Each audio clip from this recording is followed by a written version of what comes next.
Sebagian besar pasien stroke datang terlambat ke rumah sakit.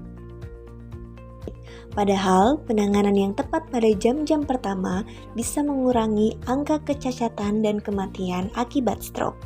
Apa sih sebenarnya yang harus dilakukan kalau mendapati gejala stroke? Sebelumnya, kita harus mengetahui apa itu penyakit stroke. Sederhananya, stroke merupakan gangguan otak yang terjadi akibat penyumbatan atau pecahnya pembuluh darah di otak. Normalnya, otak dapat pasokan oksigen dan nutrisi dari darah. Apabila terjadi penyumbatan pembuluh darah di otak, maka otak akan kekurangan oksigen dan jaringan otak akan mati.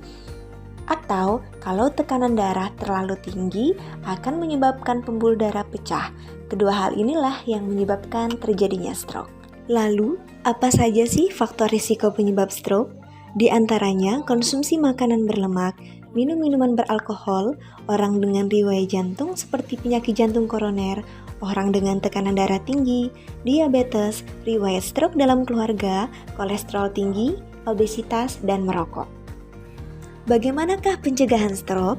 Pencegahan stroke dapat dilakukan dengan meningkatkan gaya hidup sehat dengan perilaku cerdik, yaitu cek kesehatan secara berkala seperti gula darah, kolesterol, dan tekanan darah, enyahkan asap rokok, rajin aktivitas fisik dengan rutin olahraga seperti aerobik atau jogging 30 menit setiap hari.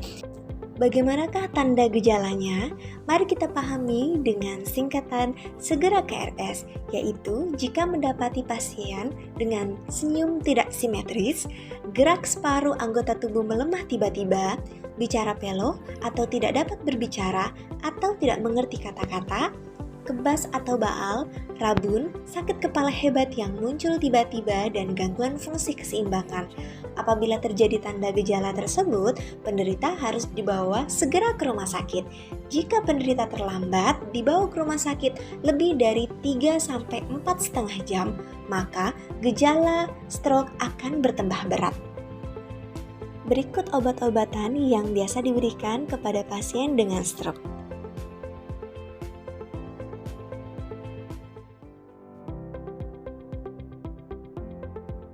Selain itu, pemberian diet pada pasien stroke dilakukan dengan tujuan memberikan makanan yang sesuai dengan kebutuhan penderita dengan memperhatikan keadaan dan komplikasi penyakit, memperbaiki keadaan stroke, kesulitan menelan, dan mempertahankan keseimbangan cairan dan elektrolit. Syarat diet pada pasien stroke dapat diperhatikan dengan ketentuan sebagai berikut.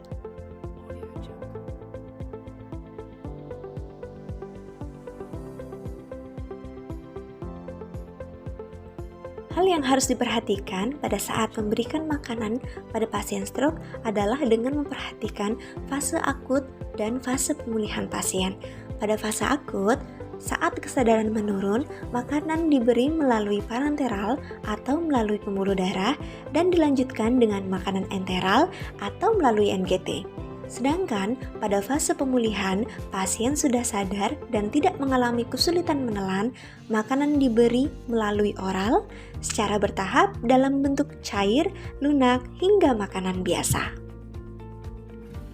Perawatan pasca stroke dapat dilakukan dengan memberikan rehabilitasi pada pasien stroke, sehingga pasien memerlukan dukungan keluarga dan orang-orang terdekat. Rehabilitasi memerlukan waktu beberapa minggu sampai bulan, 6 minggu pada pemulihan awal, dan sampai 2 tahun pada pemulihan lanjutan. Jangan lupa konsultasikan dengan dokter rumah sakit yang memiliki fasilitas rehabilitasi pada pasien stroke. Demikian dari kami, salam sehat.